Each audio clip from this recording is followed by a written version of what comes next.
ടേസ്റ്റിയാണ്, ഉണ്ടാക്കാനും വളരെ എളുപ്പമാണ്. കുറേ കാലം നമുക്കിത് സ്റ്റോർ ചെയ്ത് വെക്കാനും പറ്റും. ഇത് ഉണ്ടാക്കാനായിട്ട് ഞാനിവിടെ ആദ്യം തന്നെ മിക്സറിൻ്റെ ജാറിലേക്ക് 1/2 കപ്പ് സേമിയാണ് ചേർത്ത് കൊടുത്തിരിക്കുന്നത്. ഇത് വറക്കാത്ത അരിയുടെ സേമിയാണ് ഞാനിവിടെ ഉപയോഗിച്ചിരിക്കുന്നത്. നിങ്ങൾക്ക് ഏത് സേമിയ വേണമെങ്കിലും ഉപയോഗിക്കാവുന്നതാണ്. ഇതിലേക്ക് ഒരു മുട്ട പൊട്ടിച്ചൊഴിച്ചു കൊടുക്കാം. കൂടെ തന്നെ മധുരത്തിന് പാകത്തിന് 1/4 കപ്പ് പഞ്ചസാരയാണ് ചേർത്ത് കൊടുത്തിരിക്കുന്നത്. ഇതെല്ലാം കൂടെ ആദ്യം നന്നായിട്ട് തന്നെ ഒന്ന് അരച്ചെടുത്ത് വരാം. ആ ഒരു സേമിയയുടെ ചെറിയ തരികളൊക്കെ കാണും, അത് കുഴപ്പമില്ല. ഇതൊരു ബൗളിലേക്ക് മാറ്റിയിട്ടുണ്ട്. ഇനി ഇതിലേക്ക് 1 കപ്പ് ഗോതമ്പ് പൊടിയാണ് ചേർത്ത് കൊടുത്തിരിക്കുന്നത്. ഇനി ഇതിൻ്റെ കൂടെ തന്നെ 1/4 ടീസ്പൂൺ ഏലക്കാപ്പൊടി ചേർത്തിട്ടുണ്ട്. അതുപോലെ തന്നെ 1/4 ടീസ്പൂണിൻ്റെ പകുതി അളവ് ഉപ്പ് ചേർത്ത് കൊടുക്കാം. ഇനി ഇതിലേക്ക് 1/4 ടീസ്പൂൺ ബേക്കിംഗ് സോഡ ചേർത്തിട്ടുണ്ട്. കൂടെ തന്നെ 1 ടേബിൾ സ്പൂൺ നെയ്യ് കൂടെ ചേർത്ത് കൊടുക്കാം. എല്ലാം കൂടെ നന്നായിട്ട് തന്നെ ഒന്ന് യോജിപ്പിച്ചെടുക്കാം. ഇതിലേക്ക് വേറെ വെള്ളത്തിൻ്റെയോ പാലിൻ്റെയോ ഒന്നും ആവശ്യമില്ല. ആ ഒരു മുട്ടയുടെ പറ്റിൽ തന്നെ നമുക്കിത് നന്നായിട്ട് കുഴച്ചെടുക്കാൻ വേണ്ടി പറ്റും.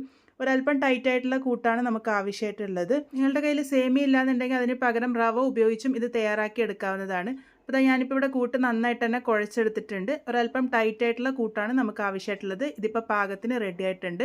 ഇത് ഞാനിവിടെ ചെറിയ ചെറിയ ഉരുളകളാക്കിയിട്ട് മാറ്റിയെടുക്കുന്നുണ്ട്. ഇത് നിങ്ങൾക്ക് ഇഷ്ടമുള്ള ഷേപ്പിലേക്ക് ആക്കിയെടുക്കാം. ഞാനിവിടെ ഇതുപോലെ ചെറിയ ഉരുളകളാക്കി എടുത്തതിന് ശേഷം കയ്യിൽ വെച്ച് നല്ല പോലെ തന്നെ ഒന്ന് ഉരുട്ടിയെടുക്കുക. ഒട്ടും ക്രാക്കില്ലാതെ നമുക്കിത് ഉരുട്ടിയെടുക്കാൻ വേണ്ടി പറ്റും. അതിനുശേഷം കയ്യിൽ വെച്ച് ഒന്ന് പരത്തിയെടുത്തിട്ടുണ്ട്. കത്തിയുടെ ബാക്ക് വാഷ് ഉപയോഗിച്ച് വീഡിയോയിൽ കാണിച്ചിരിക്കുന്നത് പോലെ ഒരു ഡിസൈൻ ആക്കി എടുക്കാം. ഇത് കാണാൻ നല്ല ഭംഗിയാണ്. ഫ്രൈ ചെയ്ത് വരുമ്പോൾ ഉണ്ടാക്കാനും വലിയ ബുദ്ധിമുട്ടൊന്നുമില്ല. ഈ ഒരു രീതിക്ക് തന്നെ ബാക്കിയുള്ളതൊക്കെ റെഡിയാക്കി എടുത്തിട്ടുണ്ട്. ഇനി ഇതെങ്ങനെയാണ് ഫ്രൈ ചെയ്തെടുക്കുന്നതെന്ന് നോക്കാം. എണ്ണ നല്ലപോലെ ചൂടായി വന്നതിന് ശേഷം ഇത് ഓരോന്നായിട്ട് ഇട്ട് കൊടുക്കാം. അതിനുശേഷം ഏറ്റവും ലോ ഫ്ലെയിമിൽ വെച്ചിട്ട് വേണം ഇത് കുക്ക് ചെയ്തെടുക്കാൻ വേണ്ടിയിട്ട്. ഒരു ഭാഗം നന്നായിട്ട് ഫ്രൈ ആയിട്ട് വരുന്നത് വരെ വെയിറ്റ് ചെയ്യാം. ഒരു ഭാഗം ഒന്ന് മൊരിഞ്ഞ് വന്നതിന് ശേഷം നമുക്കിതൊന്ന് മറിച്ചിട്ട് കൊടുക്കാം. അങ്ങനെ തിരിച്ചും മറിച്ചൊക്കെ ഇട്ട് ലോ ഫ്ലെയിമിൽ നല്ലൊരു ഗോൾഡൻ ബ്രൗൺ കളർ ആകുന്നത് വരെ വേണം ഇത് കുക്ക് ചെയ്തെടുക്കാൻ വേണ്ടിയിട്ട്. ലോ ഫ്ലെയിമിൽ വെച്ച് തന്നെ കുക്ക് ചെയ്യാൻ വേണ്ടി ശ്രദ്ധിക്കണം. ഹൈ ഫ്ലെയിമിൽ വെച്ചാൽ ഉള്ളോളം നല്ല ക്രിസ്പി ആയിട്ട് കിട്ടില്ല. ഇതുപോലെ നല്ലൊരു ഗോൾഡൻ ബ്രൗൺ കളർ ആകുമ്പോൾ നമുക്കിത് എണ്ണയിൽ നിന്നും കോരി മാറ്റാം. അപ്പോൾ വളരെ ടേസ്റ്റി ആയിട്ടുള്ള നല്ല ഹെൽത്തി ആയിട്ടുള്ള നമ്മളുടെ പലഹാരം ഇവിടെ റെഡി ആയിട്ടുണ്ട്. സേമിയയും ഗോതമ്പ് പൊടിയൊക്കെ ഉപയോഗിച്ച് വളരെ എളുപ്പത്തിൽ നമുക്കിത് തയ്യാറാക്കി എടുക്കാൻ വേണ്ടി പറ്റും.